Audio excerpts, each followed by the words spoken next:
আসসালামু আলাইকুম প্রিয় দেশবাসী। আমি মোহাম্মদ আশিকুর রহমান আবির, বাংলাদেশ জাতীয়তাবাদী ছাত্রদল গফরগাঁও উপজেলা পৌর পাগলা থানা শাখা। আমি ময়মনসিংহ দক্ষিণ জেলা 10 আসন গফরগাঁও থেকে বলছি।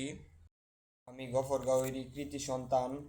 আমি আন্তরিকভাবে ধন্যবাদ জানাতে চাই আমাদের ভাইদের যারা সংগ্রাম করে এই অসম্ভবকে সম্ভব করেছেন। শত শত শহীদদের জানাই শ্রদ্ধা।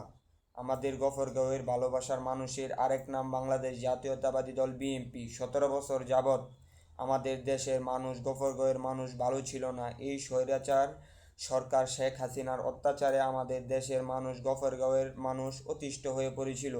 আমাদের গফরগাঁওয়ের সাবেক এমপির নেতৃত্বে চাঁদাবাজি মামলা, হামলা, হত্যা, গুম, বাসস্থান উচ্ছেদ চলমান ছিল। স্বৈরাচার সরকার দেশের সহজ সরল জনগণকে বোকা বানিয়ে উন্নয়নের আড়ালে অর্থ লুট, পাচার, অনিয়ম, রিজার্ভ চুরি, ডলার চুরি বাংলাদেশের ব্যাংক খাতকে আজ ধ্বংসের মুখে ফেলে চলে গিয়েছিল। শেখ হাসিনার শাসনামলে বিশাল পরিমাণ অর্থ লুট এবং অনিয়মের ফলে দেশের অর্থনীতিতে সৃষ্টি হয়েছিল ভয়াবহ সংকট। বিশেষ করে অবকাঠামো খাতে উন্নয়ন প্রলোভন দেখিয়ে বিপুল অঙ্কের টাকা লুটপাট। স্বৈরাচার সরকার শেখ হাসিনা ক্ষমতার আসার সময় দেশের জন ছিল 2,76,000 কোটি টাকা। সর্বশেষ 18,35,000 কোটি টাকা সাধারণ জনগণের মাথায় জন চাপিয়ে দেশ ছেড়ে পালিয়েছিল।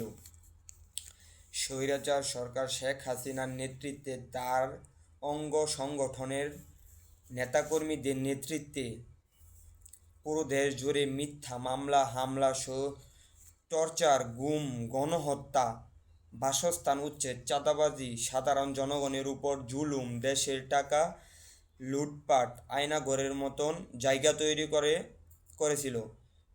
বিভিন্ন প্রকল্প থেকে টাকা চুরি, কিশোর গ্যাং তৈরি করা, ভূমি দখল, সাধারণ ছাত্রদের উপর গণহত্যা, বাজার সিন্ডিকেট, দেশরত্ন তারেক রহমানকে মিথ্যা মামলায় জড়িয়ে দেওয়া এবং দেশ ছাড়া করা।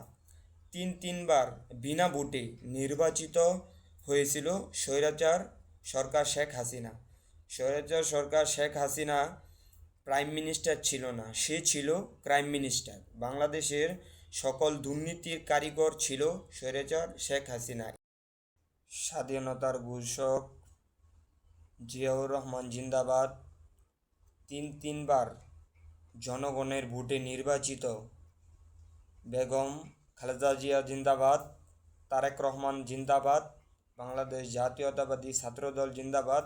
বাংলাদেশ জিন্দাবাদ।